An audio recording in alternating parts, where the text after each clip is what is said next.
Well, hello. Welcome to Opus Story Time. Are you ready for another story? Here we go. This one's called The Three Wishes.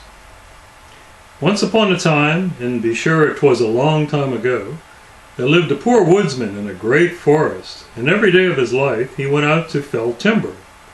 So one day he started out, and the good wife filled his wallet and slung his bottle on his back, that he might have meat and drink in the forest. He had marked not a large old oak, which thought he would furnish many and many a good plank. And when he was come to it, he took his axe in his hand and swung it round his head, as though he were mindful to fell the tree in one stroke. But he hadn't given one blow, when what should he hear but the pitifulness entreating, and there stood before him a fairy, who prayed and beseeched him to spare the tree. He was dazed, as you may fancy, with wonderment and affright, and he couldn't open his mouth to utter a word, but he found his tongue at last. Until, well, he said, "I'll even do as thou wishes." "You've done better for yourself than you know," answered the fairy, "and to show I'm not ungrateful, I'll grant you your next 3 wishes, be they what they may." And therewith the fairy was no more to be seen, and the woodsman slung his wallet over his shoulder and his bottle at his side, and off he started home.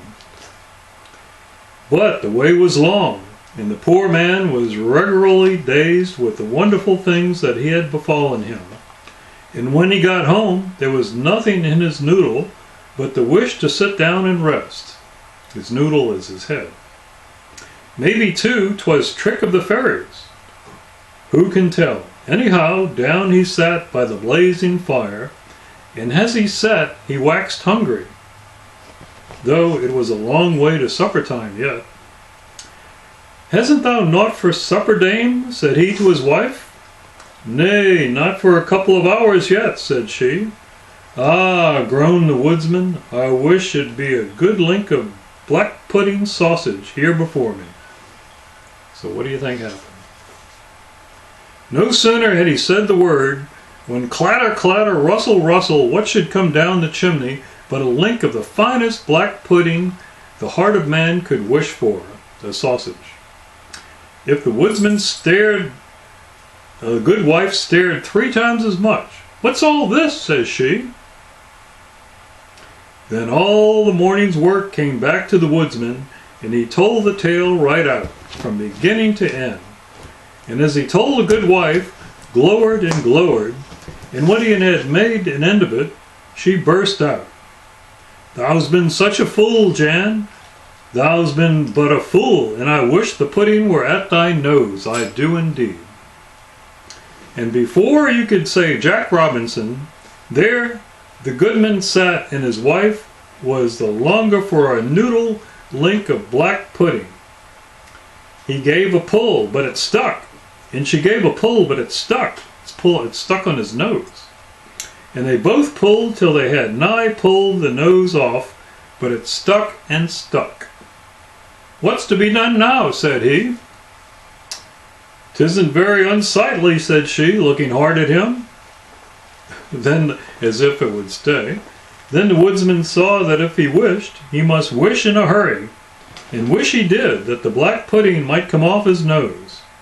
Well, there it lay in a dish on the table, and if the good man and good wife didn't ride in a golden coach, a dress in silk and satin, why, they had at least a fine black pudding sausage for their supper, as the heart of man could desire. That's it. Thank you very much for listening.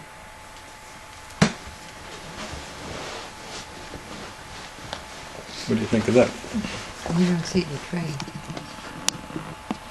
You don't see the train in there. Well, I think you see a hint of it, don't you? No? Not at all? Nope.